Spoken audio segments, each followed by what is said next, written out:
Glória a Deus. E nós vamos ler hoje 1 João capítulo 3.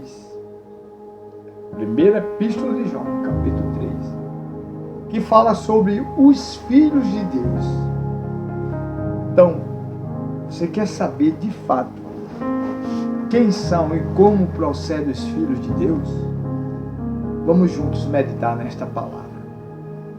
Às vezes, nós buscamos idealizar coisas em nossa mente, pensamentos que produzem os frutos, alimentam a alma, e deixamos de atentar para o que diz a palavra de Deus. E um dos detalhes que está escrito nesse texto é: se o teu coração não te condena, esteja em paz para com Deus. Então vamos ao texto.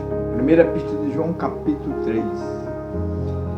Diz assim: vede com grande amor, ou seja, caridade nos tem concedido o Pai, que fôssemos chamados filhos de Deus. Por isso, o mundo não nos conhece, porque não conhece a Ele. Amados, agora somos filhos de Deus, e ainda não é manifesto o que havemos de ser. Mas sabemos que quando Ele se manifestar, seremos semelhantes a Ele, porque assim como é, o veremos. E qualquer que nele tem esta esperança, purifica-se a si mesmo, como também Ele é puro. Qualquer que comete o pecado, também comete iniquidade, porque o pecado é iniquidade. E bem sabeis que Ele se manifestou para tirar os nossos pecados, e nele não há pecado. Qualquer que permanece nele não peca. Qualquer que peca não viu nenhum conhecido. Filhinhos, ninguém vos engane. Quem pratica justiça é justo, assim como ele é justo. Quem comete pecado é do diabo, porque o diabo peca desde o princípio. Para isto, o Filho de Deus se manifestou, para desfazer as obras do diabo. Qualquer que é nascido de Deus não comete pecado, porque a sua semente permanece nele, e não pode pecar porque é nascido de Deus. Nisto são manifestos os filhos de Deus e os filhos do diabo.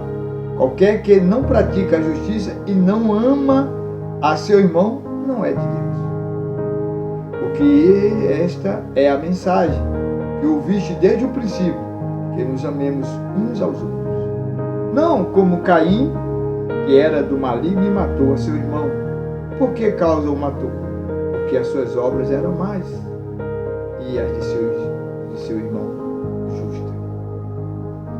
Meus irmãos, não vos maravilheis se o mundo vos aborrece. Nós sabemos que passamos da morte para a vida, porque amamos os irmãos. Quem não ama seu irmão, permanece na morte. Qualquer que aborrece a seu irmão é homicida, e vós sabeis que nenhum homicida tem permanente nele a vida eterna. Conhecemos a caridade, ou seja, o amor, nisto, que Ele deu a sua vida por nós, e nós devemos dar a vida pelos irmãos. Quem, pois, tiver bens no mundo e vendo seu irmão necessitado, lhe cerrar o seu coração, como estará nele o amor de Deus, a caridade de Deus? Meus filhinhos, não amemos de palavra, nem de língua, mas por obra e em verdade.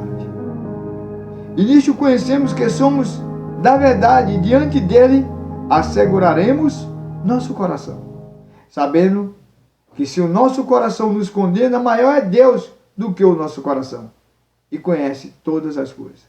Amados, se o nosso coração nos não condena, temos confiança para com Deus.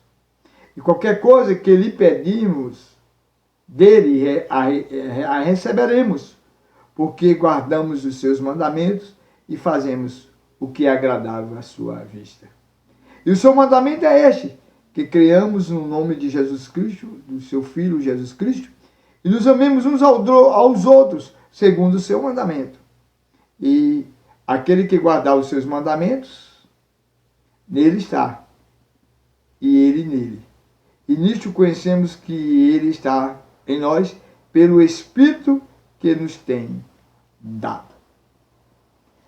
Glorificamos a Deus por podermos hoje ter a sua palavra, a liberdade que traz o conhecimento, para que a gente possa se fortalecer no Senhor, na força do seu poder, e na direção do Espírito Santo glorificarmos o nome do Senhor Jesus Cristo e vivermos a sua boa, perfeita e justa, agradável vontade. E o texto é bastante claro acerca dos filhos de Deus, dos filhos da luz e dos filhos do diabo, que são os filhos das trevas. Que se nós permanecemos na prática da palavra, dentro desse conhecimento, que não é impossível e não é difícil para aqueles que creem, porque é o Espírito de Deus quem nos fortalece e nos conduz na direção de vivermos estas verdades já reveladas nas Escrituras Sagradas. E o texto fala da necessidade de uns para com os outros, de uns terem e suprir a necessidade dos outros. Os irmãos aqui não é somente os irmãos biológicos, mas sim os irmãos da fé, principalmente o da fé. Porque muitas vezes o irmão da fé, ele é mais chegado do que o próprio irmão biológico. É aquela parte que diz: há amigos mais chegados do que irmãos, que é justamente os irmãos que estão ligados na palavra de Deus, na vontade de Deus, para cooperar com o reino de Deus neste mundo, nesta vida, e ajudar uns aos outros. E assim cumprir em suas vidas o amor de Deus. Que a vontade de Deus é que nós tenhamos esse amor realizado em nosso coração. E chama a atenção que diz assim: quem tiver, pois, bens no mundo e vendo seu irmão necessitado, lhe cerrar o seu coração, como estará nele a caridade de Deus, o amor de Deus? É muito importante. Quantas pessoas existem no mundo necessitadas, e a gente podendo fazer a divisão do que temos para ajudar alguém, não fazemos. Isto é, que vai se cumprir em nossas vidas o que diz a palavra: filho da luz e filho das trevas, filho de Deus e filho do diabo. Portanto, o mandamento do Senhor é esse, que nós criamos o nome do seu Filho amado Jesus Cristo e também amemos uns aos outros, conforme determina e nos ensina a sua palavra. Um texto profundo que você pode ver na sua Bíblia Sagrada, ler, reler e refletir para saber se você tem sido filho da luz ou filho das trevas. Se você é filho de Deus vivo ou é filho do diabo. Porque pelos frutos se conhece a árvore. Que Deus continue nos ensinando e abençoando nossas vidas, pelo poder do Espírito Santo que revela a sua palavra. Tenham todos uma boa reflexão. Nós somos o Ministério Princípio Etene, trabalho evangélico, missão eterna, divulgando a palavra de Deus. Compartilhe essa mensagem. Vidas precisam ser alcançadas pelo poder de Deus. Amém. Glória a Deus.